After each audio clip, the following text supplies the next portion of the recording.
I think the time has come for public intellectual to decide the value of idea.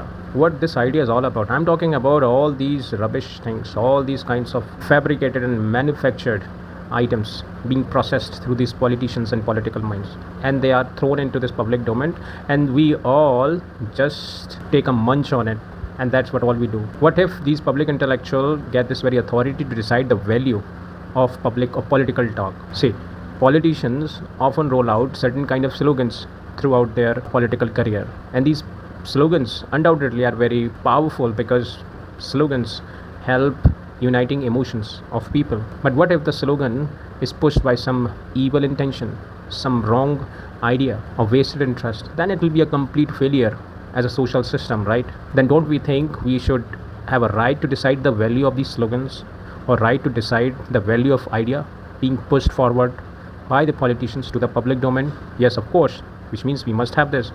Romila Thapar also talks about it, where she says that public intellectual, which means we all people, common people, have this very right to decide what is good for them and what is not. And if this power is given in the hands of the common people, then at least in the name of politics, nothing can be done which hurts the real concern of the society.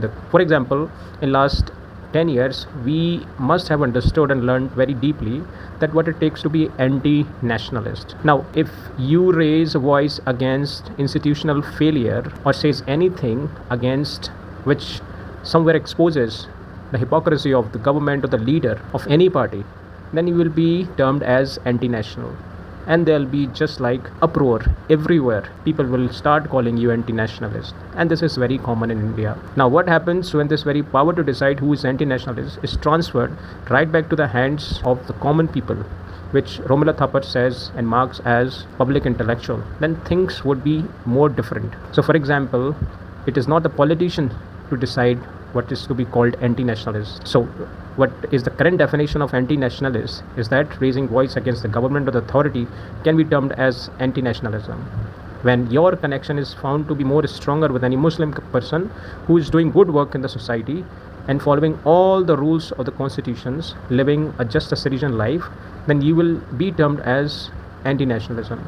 Now, it is the time for all of us to change this definition, and what we can do in this change, that we will start counter this. For example, we will term anti-nationalism that particular situation or that community who try to subvert the real concerns of the society, the concern which are really foundations of any civilization or society. So if anyone doesn't speak about education system, he will be termed as anti-nationalist. Person who doesn't talk about the degrading conditions of the healthcare system should be termed as anti-nationalist. People who are not looking at the environment and its declining should also be termed as anti-nationalist. When we try to redefine the term anti-nationalism in this way, I'm sure things will have a huge change, and the difference will be manifesting to all of us. I understand it takes a little efforts and courage too, but yes, we can start countering in this way. So next time when someone calls you anti-nationalist because of your certain position which exposes the government hypocrisy or the poor work or the malfeasance, you must be ready with a strong reward that those who don't talk about the real concerns about environment issues, the education issues, healthcare system, unemployment rising, then these people are anti-nationalist. And trust me, these people are truly anti-nationalist, and that's what Romila Thapar says. So public intellectual is the highest authority, not the political intellectual. Political intellectuals are just a bunch of clowns who are observant undoubtedly, but observant and clever people have this very power in their hands to persuade innocent people the way they want, and that is what is happening. So have this power in your hand, be the authority, change the definition. It's your time, you can change it.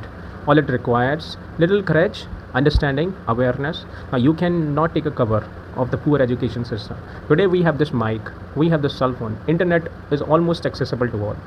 There is no as such lack where we can say we don't have that awareness. We are aware of everything. We are aware of the reality, brutal, the savage reality of this country right now. So raise your voice and start countering as much as possible, or from where it is possible. Please do this. Be your own voice, and this is important. This is what I wanted to share. Till then, take care. Bye bye.